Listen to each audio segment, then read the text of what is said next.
E aí, galerinha, tudo bem com vocês? Hoje eu vou gravar uma resenha sobre esse livro do Augusto Cury, chamado Sonhos e Disciplina. Gostei muito.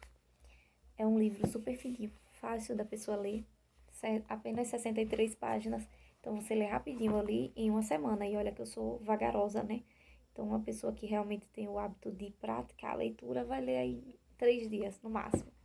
E olha lá, né? É assim, é, inicialmente ele faz uma variação, uma distinção, desculpe, sobre o que é ter sonhos e o que é ter disciplina, certo?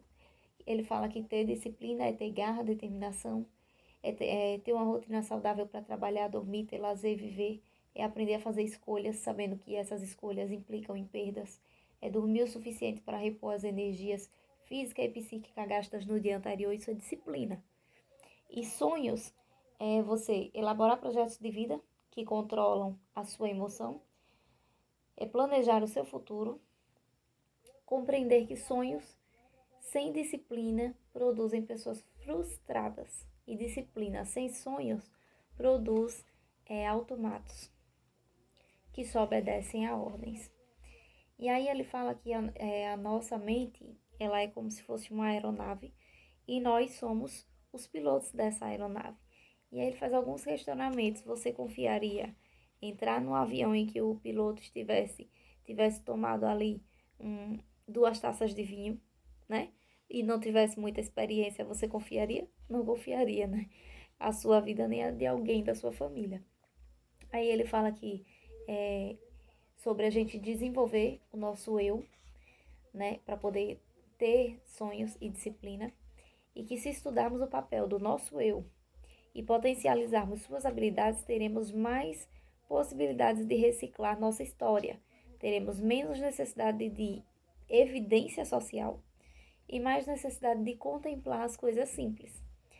Seremos mais ousados para libertar o imaginário e propor ideias e menos servos da timidez.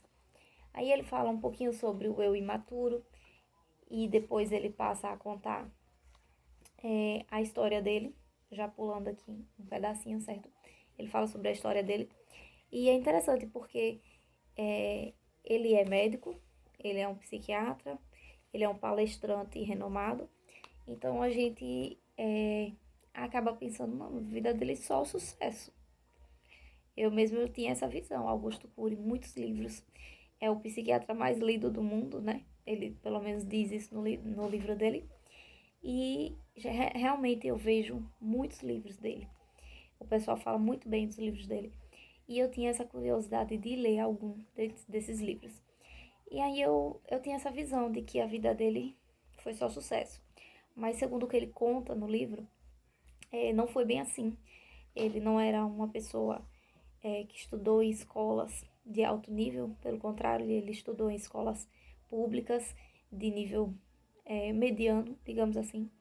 E ele não era um bom aluno, né? Ele relata que ele era aquele aluno desinteressado, que mal levava caderno para a escola e quando levava não escrevia nele. E certo dia ele estava com o pessoal da turma dele reunidos e eles estavam falando questão de futuro, qual o desejo que cada um tinha, de profissão, queriam escolher. E aí ele chegou e disse, eu vou fazer medicina. Aí você viu todo mundo caiu na gaitada, né, na risada, você viu de mangação mesmo, como a gente diz aqui no Nordeste, né? E ele se sentiu mal com isso, ele se sentiu constrangido e aí ele pensou, se outras pessoas conseguem ser estudantes de medicina, ser médico, ser o que eles quiserem, por que eu não vou conseguir? Aí ele saiu dessa linha de péssimo aluno para uma linha de aluno esforçado e ele botou na cabeça dele que ele queria atingir o sonho de ser médico, realizar esse sonho. E para isso ele tinha que desenvolver uma disciplina. Ele tinha que ser interessado, ele tinha que estudar de verdade. E essa questão de você ser constrangido, desvalorizado, desmerecido e não ter um apoio moral, pesou muito, porque ele analisou essa situação que ele passou no colégio dele e ele se sentiu realmente muito constrangido. E aí ele pensou, não, eu posso mudar esse quadro. Eu não sou um derrotado declarado. Eu tenho condição de mudar. E aí ele começou a estudar realmente, com muito interesse, ir para bibliotecas, estudar 10 horas por dia em casa, certo? Que acredito eu que ele não trabalhava nessa época, né? Porque para estudar 10 horas por dia. E aí ele conseguiu alcançar o tão sonhado objetivo de estudar medicina. Mas aí, depois que ele conseguiu alcançar isso, ele começou a passar por outras situações de estresse, de desânimo, entrar em depressão. E ele fala que não existe céu sem tempestades, né? A gente sempre vai ter uma frustração com alguma coisa, algo que da nossa vida, do cotidiano, que a gente não se agrada.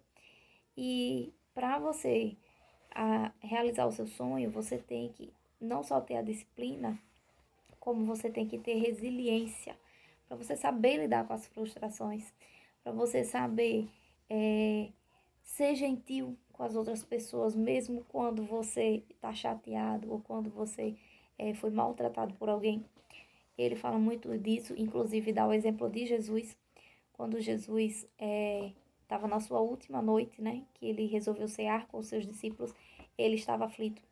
Ele sabia que ele iria para uma cruz, né? Ele sabia que ele ia passar por um momento realmente de dor. E ainda assim, com todo amor e carinho, ele resolveu fazer a Santa Ceia, partilhar o pão, partilhar o vinho e deixar aquela memória, aquele legado para aquelas pessoas.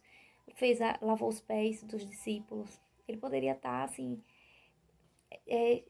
desmotivado, porque sabia que realmente ia ser traído, sabia que ia ser crucificado. E ele não agiu assim, ele foi diferente. Então, ele cita esse exemplo, né, bíblico, e ele fala que nós devemos ser resilientes, assim como Jesus foi. E não se preocupe, ele não desenvolve muito a questão do lado religioso, mas ele cita um exemplo que eu considero um bom exemplo pra gente, né? Realmente, porque Jesus foi a pessoa mais resiliente do mundo, a pessoa mais paciente e mais bondosa do mundo. E sobre essa questão de ser resiliente, ele fala aqui que ser resiliente ajuda a enfrentar crises e superar adversidades. Resiliência é suportar com dignidade os acidentes da vida, enfrentar contrariedades e manter a integridade. Ter plena consciência de que a vida é complexa e como tal possui fatos imprevisíveis e inevitáveis. Não culpar os outros pelas derrotas, mas usá-las para expandir a sua maturidade. E aí ele fala sobre você traçar pontes entre o seu projeto de vida e a disciplina, né? Aí ele citou aqui o mestre, que usou a resiliência para unir os sonhos com a disciplina. O maior educador da história, que ele não pressionava as pessoas a seguir suas ideias, né? Porque Jesus era assim, ele não pressionava as pessoas. Ele falava com amor e carinho e ele falava sutil, ele não gritava, não berrava para que as outras pessoas ouvissem ele e tentassem seguir ele, digamos assim, forçado. Não, ele falava com autoridade e ele era ouvido pela multidão. Aí, por fim, né, para finalizar, ele fala que viver é um contrato de riscos, né? Como vimos, eu era desconcentrado, alienado, sem projeto de vida, um péssimo aluno. Tive que me reinventar. A humilhação de hoje pode se converter em glória amanhã. Então, achei isso aqui muito bom mesmo, muito interessante. Para finalizar, ele falou aqui, nesse último trecho, né, penúltima página, sobre a resiliência, né? Ele fala assim: você é como vidro ou como a água? Quem desenvolve resiliência adocica a vida, mesmo que ela tenha sido amarga. Torna-se generoso, mesmo que tenha sido excluído. Contempla o belo, ainda que não tenha tido motivos para ser feliz. Julga menos e se entrega mais. Essa questão da água e do vidro é porque ele fala assim que a água, ela é resiliente na física, né? Ela é resiliente, considerada um componente resiliente porque ela suporta diversidades. Ela pode estar caber numa imensidão do mar, como ela pode caber num copo d'água. Ela passa por pedras, ela passa por caminhos, percorre vários caminhos e ela chega no destino dela. Ela evapora, sobe ao céu e depois cai como gotículas, né, que é a chuva. Enquanto que o vidro, ele é rígido, ele é forte, duro, mas ele não aguenta nenhuma adversidade, olha. Ele é forte, duro e rígido, entretanto, incapaz de suportar um trauma. Após um trauma, ele acontece o quê? Ele se estraçalha. Então, né, que nós sejamos como a água nesse exemplo. Gostei muito, gente, do livro, super indico, né? Quem quiser comprar, tem promoções, ele não é caro, certo? Eu comprei ele por um preço super acessível mesmo. Paguei R$ 10 numa loja aqui do shopping, que tava tendo tipo uma feira de livros. E super indico, muito bom mesmo. Outro que eu tô lendo atualmente, que eu comecei, é esse aqui, Como Desenvolver, Treinar e Usar Sua Memória. Me parece ser muito bom. Inicialmente estou gostando, depois, breve, farei uma resenha sobre ele também, tá? Um grande abraço da sua amiga e até a próxima.